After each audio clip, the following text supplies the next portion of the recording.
لقد تاب الله على النبي والمهاجرين والأنصار الذين اتبعوه في ساعة العسرة من بعد ما كاد يزيغ قلوب فريق منهم ثم تاب عليهم إنه بهم رءوف رحيم.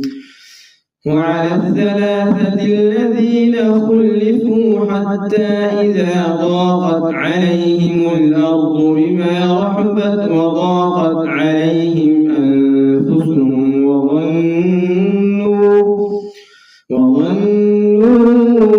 أن لا ملجأ من الله إلا إليه ثم تاب عليهم ليتوبوا إن الله هو التواب الرحيم. يا أيها الذين آمنوا اتقوا الله وكونوا مع الصادقين.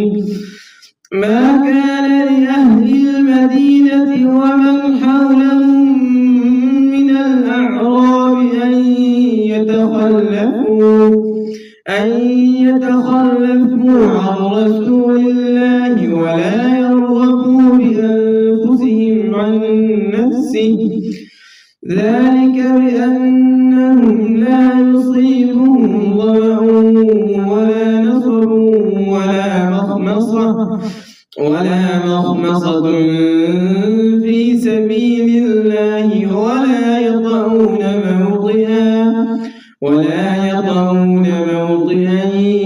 يغيظ الكفار ولا ينالون من عدو نيلا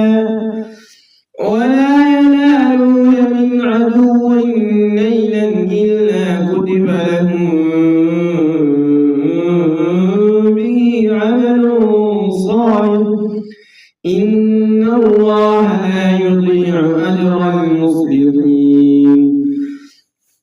ولا ينفقون نفقة صغيرة ولا كبيرة ولا يقطعون واديا إلا كتب لهم ليجزيهم الله أحسن ما كانوا يعملون.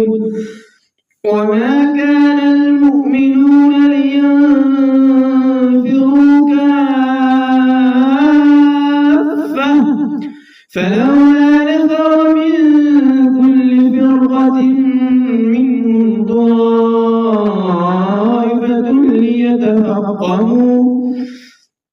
ليتفقهوا في الدين ولينذروا قومهم إذا رجعوا إليهم لعلهم يحذرون. يا أيها الذين آمنوا قاتلوا الذين يلونكم من الكفار وليجدوا فيكم غلظة واعلموا أن الله مع المتقين. وإذا ما أنزلت سورة فمنهم من يقول أيكم زادته هذه إيمانا فأما الذين آمنوا فزادتهم إيمانا وهم يستبشرون. وأما الذين في قلوبهم مرض فزادتهم رجسا إلى رجسهم وماتوا وهم كافرون. أولا يرون أنهم يفتنون في كل عام مرة أو مرتين ثم لا يتوبون ولا هم يذكرون. وإذا ما أنزلت سورة نظر بعضهم إلى بعض هل يراكم من أحد ثم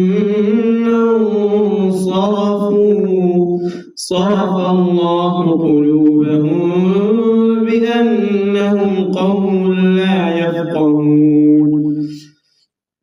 لقد جاءهم رسول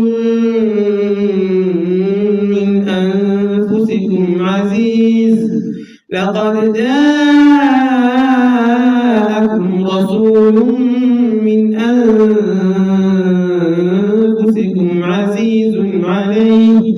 عزيز عليه ما عنتم حريص عليكم بالمؤمنين رءوف رحيم فإن تولوا فقل